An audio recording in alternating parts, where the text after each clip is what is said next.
Should an employee get paid over £350,000 because his employer called him a slave? That's the question that came up in 2024 when the judge was looking at the case of a security company and their black employee. Now, on the headlines, you would see something that looks pretty straightforward. £361,000 for some hurt feelings, or at least that's what the comments underneath the articles say. But let's look into the real story. So the first thing that interested me about this case was that there was way more going on than the already terrible incident of being called a slave. Now, the tribunal did find that that was racially motivated, which might be why it got the headline. But a month later, two security guards also threw a Nazi salute directed at the claimant, and that one didn't feature in the headlines. Now, I'm not sure if that's because the claimant didn't actually complain about it at the time in a way that would have protected them, or if it's because it didn't fit into the narrative. I'm not sure. But what's really clear here is that there was an ongoing campaign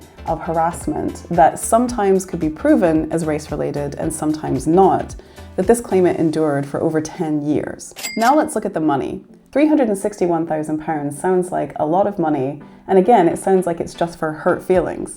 Well, actually, in the tribunal, you can quantify exactly how much hurt feelings are worth. It's called an Injury to Feelings Award, and it is specifically available for discrimination and whistleblowing claims. In this case, the Injury to Feelings Award was for £25,000, on top of an additional personal injury award, which was another £15,000. Now, that is not £361,000. In fact, where most of the compensation came from was past losses, which is the amount of money that the employee was out of because they were sacked unfairly, and also future losses, so how much more time it would take them to reach the same level of compensation that they had before the unfair, in this case, constructive dismissal. Those two together amounted to the majority of the claim, plus some interest and then an uplift called the ACAS uplift, because the employer didn't follow ACAS guidelines. Now, if you don't follow ACAS guidelines as an employer, the judge can increase the amount that you owe by up to 25%.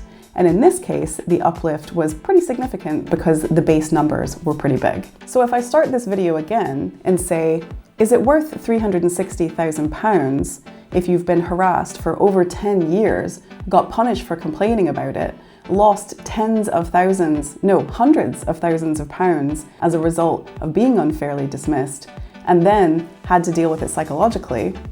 You might answer differently. So as usual, my question for the headlines is, why are we trying to reduce it to this story and not a slightly better one?